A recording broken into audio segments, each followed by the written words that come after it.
NEET প্রশ্নপত্র ফাঁসকাণ্ডে দিল্লির যন্তর মন্তরে আন্দোলনরত পড়ুয়াদের ওপরে পুলিশি হেনস্থার প্রতিবাদে ইটাহারে প্রতিবাদ কর্মসূচি পালন করল ছাত্র সমাজ। শনিবার ককরোচ জনতা পার্টির কর্মসূচিকে সমর্থন জানিয়ে ইটাহার দাসপাড়া এলাকা থেকে প্রতিবাদ মিছিল শুরু করে বহু ছাত্রছাত্রীরা। এরপর মিছিলটি সমগ্র ইটাহার সদর শহর পরিক্রমা করে।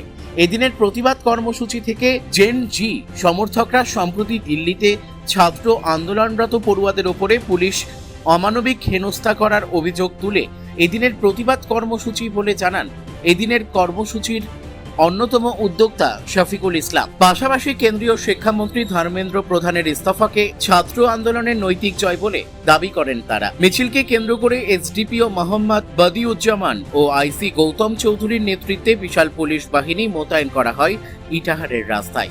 পাশাপাশি পুলিশ প্রশাসনের পক্ষ থেকে চালানো হয় ড্রোনেও নজরদারি। কারা করছেন আজকের আন্দোলন? সাধারণ ছাত্রছাত্রীদের আহ্বায়ক হিসাবে আমি অর্গানাইজ করছি। আমরা সাধারণ ছাত্রছাত্রীরা এই প্রোগ্রামে আসে করছি। কি কারণে আজকের এই মিছিল? আমাদের নিট যেটা সেন্ট্রাল নিটের পেপার লিক হওয়ার কারণে আমাদের ছাত্ররা যন্ত্রমত শান্তিভাবে প্রোটেস্ট করছিল। 20 তারিখে আমাদের পার্লামেন্ট মার্চ ছিল, সেখানে নির্বিচারে police, Delhi police, central police আমাদের ছাত্রদের উপর অত্যাচার করেছে এবং নির্দ্বিধায় তার কাটা দিয়ে পুলিশের কোনো নাম প্লেট ছিল না, টিয়ার গ্যাস, যেটা টিয়ার গ্যাসের এক্সপায়ার হয়ে গেছিলো, জল কামান, নির্যাতন করেছে আমাদের ছাত্রদের উপর। সেই আন্দোলন আমরা এটা নিয়ে আমরা ইটাহারেও আন্দোলন করছি।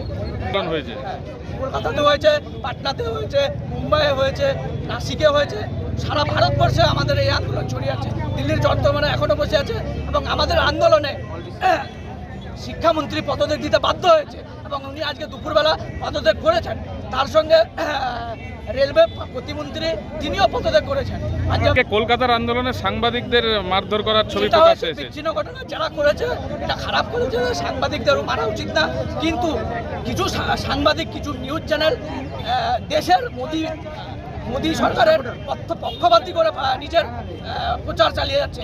ছাত্ররা বলে বাইরে থেকে ফান্ডিং নিয়েছে, বাইরে থেকে টাকা নিয়েছে, যেটা সেন্ট্রাল গভর্নমেন্ট তাকে প্রেস রিলিজ করে বলেছে বাইরে থেকে কোনো ফান্ডিং আসেনি। তারপরে কিছু মিডিয়া পোর্ট্রে করছে অ্যান্টি ন্যাশনাল। আমরা ছাত্ররা হচ্ছি চায়না থেকে প্রোডাক্ট আর পাকিস্তানি প্রোডাক্ট এই বলে আমাদেরকে চালিয়ে দিচ্ছে। আজকে কারা করলেন আন্দোলন? আমরা ইটাহারে ছাত্রছাত্রীরা করলাম। আপনার নাম? আমার নাম নাহারিন জান্নাত। আমি ইটাহারের রেসিডেন্ট। ইভেন আমি নিট দিয়েছি। I have given NEET this year. First 3rd মেতে নর্মাল নিট হয়, then in 21st June again we have to give the NEET. Question was very tough. Though today we are very late, Dharmendra Pradhan have yet given the resignation, but still 2 demands are yet pending. The one is the sisters and brothers who have given their life for this leak of the NEET. We want justice for them also, and their families should get the support. And the second demand, which is still incomplete, is that on the 20th July, when the protest was going on in Jantar Mantar, the Delhi police have brutally beaten our friends, our brothers and sisters. We want justice for that. These 2 demands are yet to complete. So it's a request to Modi Sarkar, please to fulfill these 2 demands also. Thank you. Itahar থেকে দিবাকর মজুমদারের report, পলিক news.